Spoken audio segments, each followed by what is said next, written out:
Hello friends, I am Trimbak Nayak. Welcome back to our channel Biniyog. আজকে সবারই mood খুব ভালো। সকাল থেকেই মার্কেট একদম গ্রিনে, সব সেক্টরই মোটামুটি ওপরের দিকেই ছিল।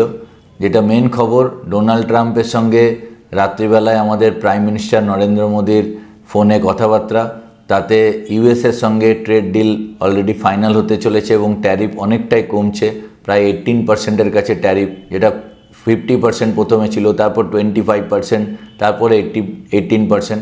তো ডোনাল্ড ট্রাম্প নিজে টুইট হ্যান্ডেলে এটাই লিখেছেন, নরেন্দ্র মোদীও টুইট হ্যান্ডেলে লিখেছেন। তো এর থেকে খুশির খবর কিছুই নেই। তো আমি এই চ্যানেলে বারবারই বলেছিলাম যে 2026-এ কিন্তু পজিটিভ মার্কেট যাবে। আর এত নিরাশার মধ্যেও কিন্তু মানে আপনাদের আশা ছাড়তে বারণ করেছিলাম, কেন এইভাবে 1.5 বছর ধরে মার্কেট এত পেসিমিস্টিক সিচুয়েশনের মধ্যে আছে, এর থেকে খারাপ হওয়ার কিছু ছিল না। আমি কালকের ভিডিওতেও বলেছিলাম যে রিদম দেশাইয়ের ইন্টারভিউ আমি শুনছিলাম, উনি বলছিলেন আমার কেরিয়ারে ইন্ডিয়াকে এত চিপ ভ্যালুয়েশনে আমি কোনো দিন দেখিনি। শুধুমাত্র সেন্টিমেন্টের দরকার, মানে পজিটিভ সেন্টিমেন্টের দরকার থাকে মার্কেটকে ওপরে বাড়ার ক্ষেত্রে। কেননা আর্নিং ভালো আছে, ইন্ডিয়া জিডিপি ভালো আছে, ইনফ্লেশন কন্ট্রোলে আছে, এর থেকে ভালো আর কিছু হয় না।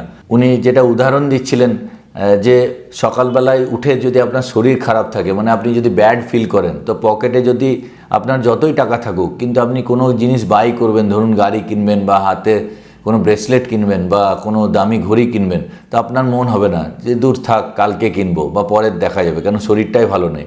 তো শরীরটা হচ্ছে সেন্টিমেন্ট।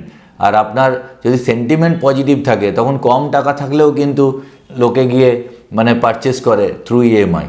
তো এটাই ফ্যাক্টর, যে সেন্টিমেন্ট যখনই ব্যাক করবে, আর্নিং ভালো আছে, আর্নিং প্লাস সেন্টিমেন্ট মিলে কিন্তু মার্কেট ওপরে উঠবে।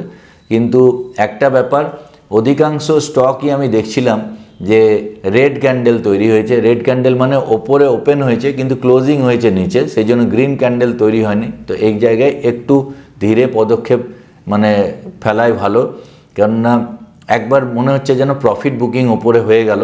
বড় প্লেয়াররা এটাই করে, গ্যাপ আপ ওপেনিংয়ে খুলে ওপরে প্রফিট বুকিং হয়েছে। ডেফিনেটলি মার্কেট লং টার্মে ওপরে যাবে, কিন্তু আমাদের সাবধানে ট্রেড করতে হবে এবং মানে অতি উৎসাহে গা ভাসিয়ে দিয়ে মানে ইনডিসিপ্লিন ওয়েতে যেন ট্রেড না করাই ভালো। যেটা আমাদের নির্দিষ্ট স্ট্র্যাটেজি, সেই স্ট্র্যাটেজি অনুসারেই আমরা ট্রেড করব। তো এই মুহূর্তে আমার যেটা মনে হচ্ছে, আজকে আমি একটা জাস্ট স্টক নিয়ে আলোচনা করব যে টেক্সটাইল ইন্ডাস্ট্রিতে কিন্তু যেটা বড় ট্যারিফ লেগে গেছিলো, যে কারণে ইন্ডিয়ার যে কোম্পানিগুলো ভালো টেক্সটাইল রপ্তানি করতো তারা কিন্তু প্রবলেম ফেস করছিল। তো সেক্ষেত্রে একটি স্টক, এমন স্টক আছে খুব ভালো কোয়ালিটির স্টক, যার রিটার্ন অন ইকুইটি প্রায় 40%-এর কাছাকাছি এবং রিটার্ন অন ক্যাপিটাল এমপ্লয়েডও 40%-এর ওপরে, কিন্তু স্টক প্রায় লাইফ টাইম হাই থেকে 30% পড়ে আছে, অথচ রেভিনিউ ভালো, আর্নিং ভালো। তো সেই স্টকটা কিন্তু আমার মনে হয় এই মুহূর্তে ইনভেস্টমেন্ট প্লাস ট্রেড করার জন্য খুবই ভালো। তো সেই স্টকটির নাম হচ্ছে পেজ ইন্ডাস্ট্রি। তার আগে আমি বলে রাখি, আমার কথা মতো আপনারা একদমই ট্রেড করবেন না। আমি এই চ্যানেলে এডুকেশনাল পারপাস আসি, আমি আপনাদের শেখাতে চাই, আপনারা শিখতে থাকুন। এন্ড অফ দ্য ডেতে আপনার প্রফিট, আপনার লস, আপনি অবশ্যই নিজে রিসার্চ করে কিনবেন, আর পারলে কোনো ভালো সেবি রেজিস্টার্ড রিসার্চ অ্যানালিস্টের পরামর্শ নিয়ে কিনবেন। এই চ্যানেলে আমি কোনো রেকমেন্ডেশন করি না, আমি শুধু জাস্ট এডুকেশনাল পারপাস আপনাদের সঙ্গে আলোচনা করি। এবার আমি যদি দেখি পেজ ইন্ডাস্ট্রি, জাস্ট আপনাদের স্ক্রিনে নিয়ে যাই, দেখুন পেজ ইন্ডাস্ট্রি।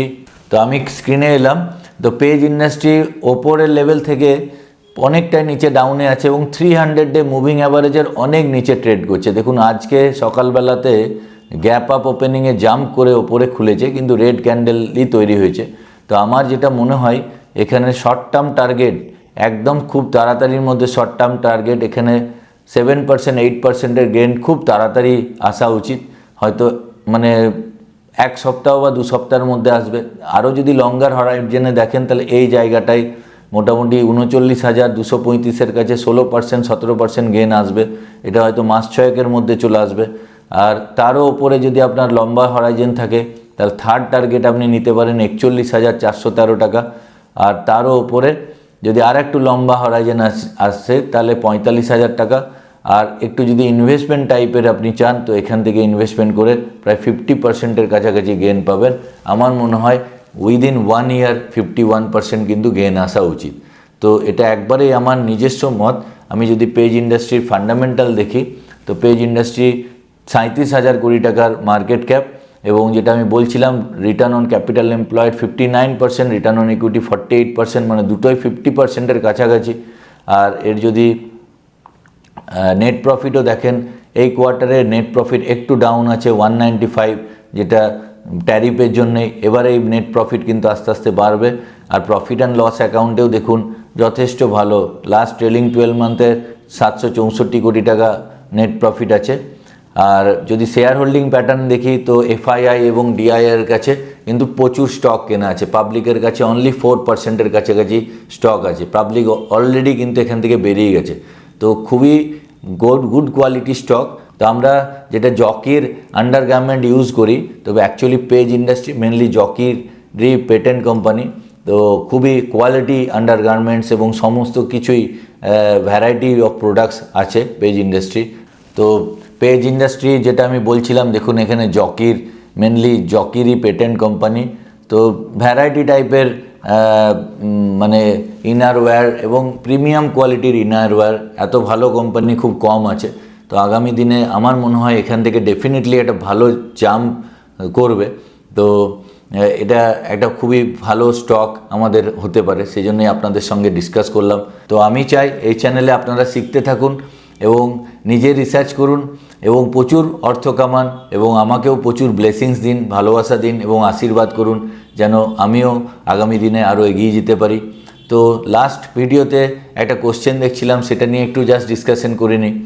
তো এখানে যেটা আমি ভিডিও বানিয়েছিলাম বাজেট 2026, তো এখানে একজন মিউচুয়াল ফান্ড নিয়ে কোশ্চেন করেছেন যে মতিলাল ওসওয়াল মিড ক্যাপ ফান্ডে 1 ইয়ারে 15% লস আছে, কি করব প্লিজ জানাবেন। আপনার খুব বড় ফ্যান, তো থ্যাংক ইউ আপনাকে, আপনি আমার ভিডিও প্রত্যেক দিন দেখেন। তো দেখুন Motilal Oswal mid cap fund আগে তো খুবই ভালো ফান্ড ছিল, তো ডেফিনেটলি খুব ভালো ফান্ড হাউস, মানে রিসার্চ তো সলিড আছে। তো লস করে বিক্রি করার কোনো মানে হয় না, একটু ওয়েট করে যান, আপনার 15% লস আরামসে রিটার্ন ব্যাক হয়ে যাবে।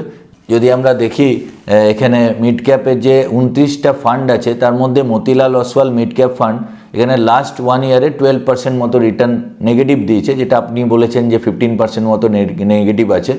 তো লাস্ট 3 ইয়ার্সে কিন্তু 25% রিটার্ন ছিল, এটা পয়েন্ট টু পয়েন্ট রিটার্ন। আপনি যদি রোলিং রিটার্ন দেখেন, তাহলে মতিলাল ওসওয়াল মিড ক্যাপের এখানে রোলিং রিটার্ন অসাধারণ রিটার্ন 34%, 33%, মানে ট্র্যাক রেকর্ড খুবই ভালো। হয়তো খুব অ্যাগ্রেসিভলি কোনো স্টকে মানে এক্সপোজার নিয়ে নেওয়ার ফলে এরকম 15% বা 12% রিটার্ন কম এসছে। তো আমার মনে হয় ডেফিনেটলি এখান থেকে ভালো করবে।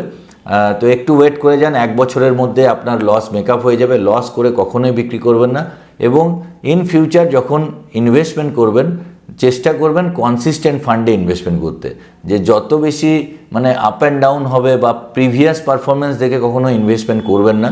প্রিভিয়াস পারফরমেন্স দেখে ইনভেস্টমেন্ট করলে মানে আপনি কিন্তু কনসিস্টেন্সি দেখছেন না, শুধুমাত্র লাস্ট ইয়ারের ভালো ফান্ড যে পরের বছরই ভালো করবে এমন কোনো মানে নেই। তো সেক্ষেত্রে আপনি কোনো ডিস্ট্রিবিউটার বা অ্যাডভাইজারের থ্রুতে যদি ইনভেস্টমেন্ট করেন, তারা আপনাকে প্রপারলি গাইড করতে পারবে যে মোস্ট কনসিস্টেন্ট ফান্ড বাছার ক্ষেত্রে কোনগুলো দরকার। তো সেইভাবে ইনভেস্টমেন্ট করুন। তো আজকে জন্য এটুকুই, পরের ভিডিওতে আবার দেখা হচ্ছে। চ্যানেলটি যদি না সাবস্ক্রাইব করে থাকেন তো প্লিজ সাবস্ক্রাইব করে নেবেন, আর বন্ধুদের সঙ্গে শেয়ার করতে ভুলবেন না। পরের ভিডিওতে আবার খুব তাড়াতাড়ি দেখা হচ্ছে। জয় হিন্দ, জয় ভারত।